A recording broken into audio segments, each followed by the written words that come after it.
अभी हाल ही में एक बात याद आई, 2025 में आपने सूरज नारायण सिंह जी को भारत रत्न दिलवाने की मांग उठाई थी और इसके लिए एक पहल भी शुरू की थी।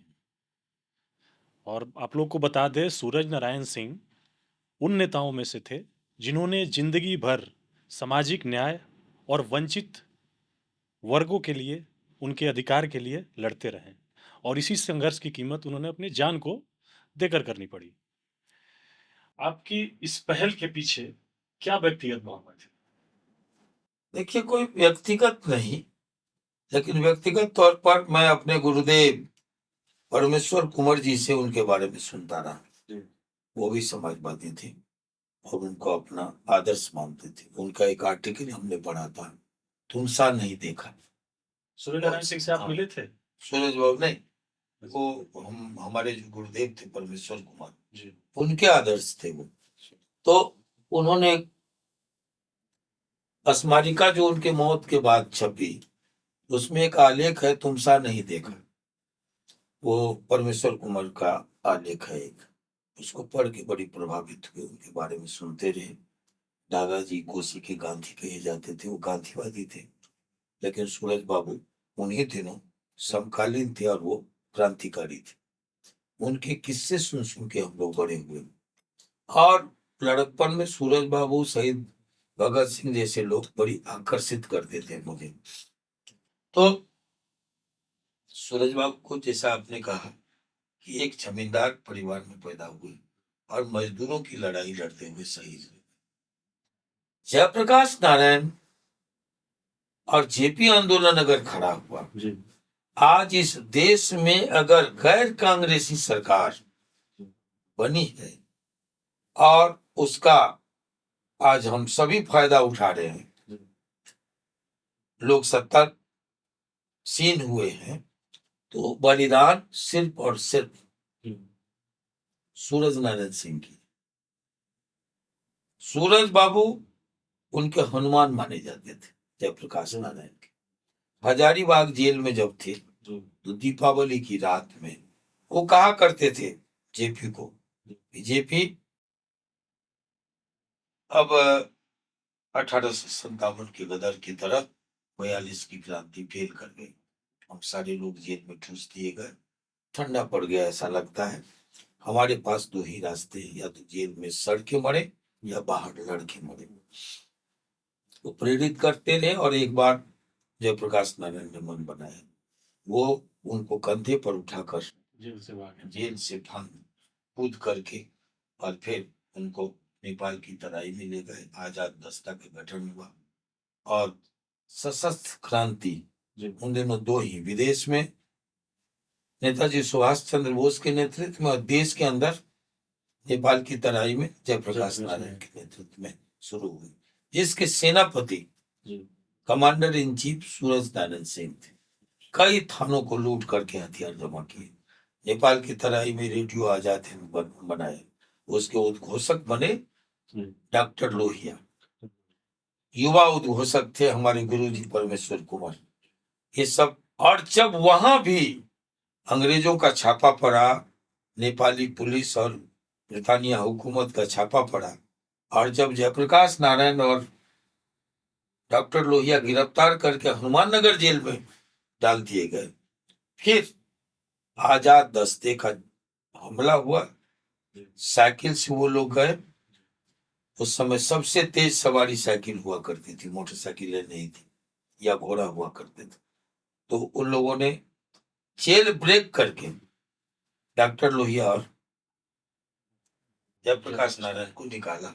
अंदामा दरभंगा के पास कई नदियों से घिरा हुआ एक जगह था, जहाँ शिविर, दूसरा शिविर का हुआ, और वहां जयप्रकाश नारायण और लोहिया जब रह रहे थे, तो अंग्रेजों को किसी मुखबिर ने खबर की और एक ब्रिटिश दरोगा के नेतृत्व में छापा पड़ा, और सूरज बाबू उस मुठभेड़ में दरोगा को ढेर कर दिया और फांसी की उनको सजा हुई।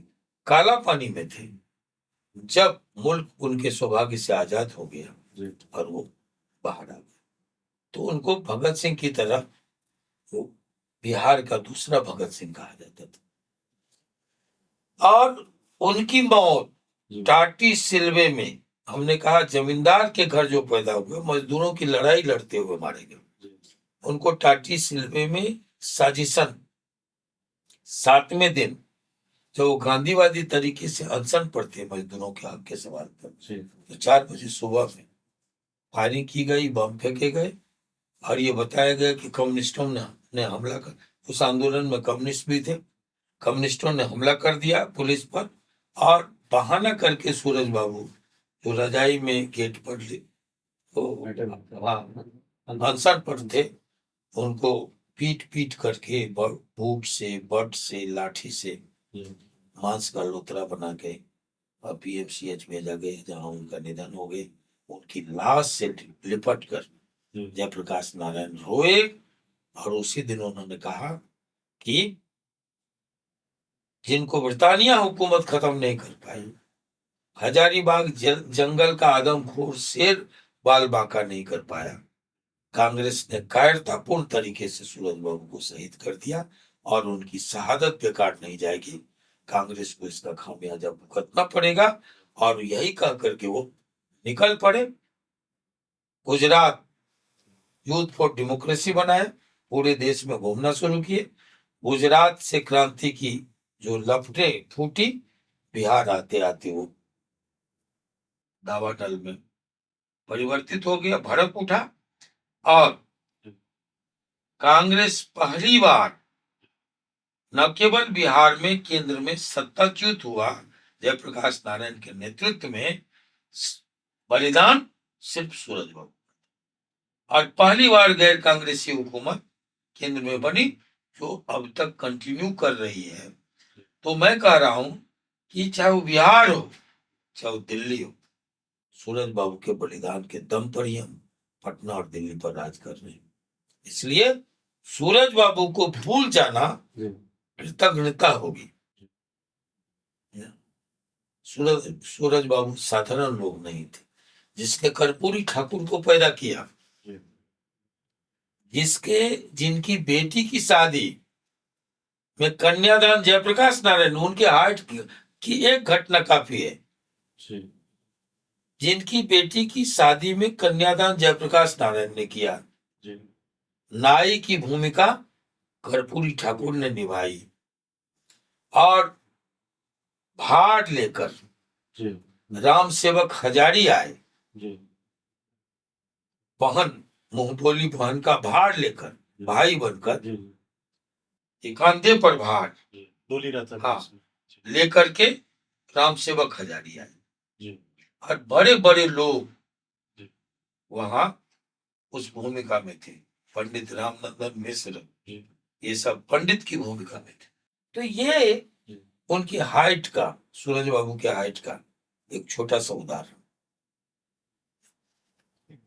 जिंदगी वो गरीबों की लड़ाई लड़ते रहे।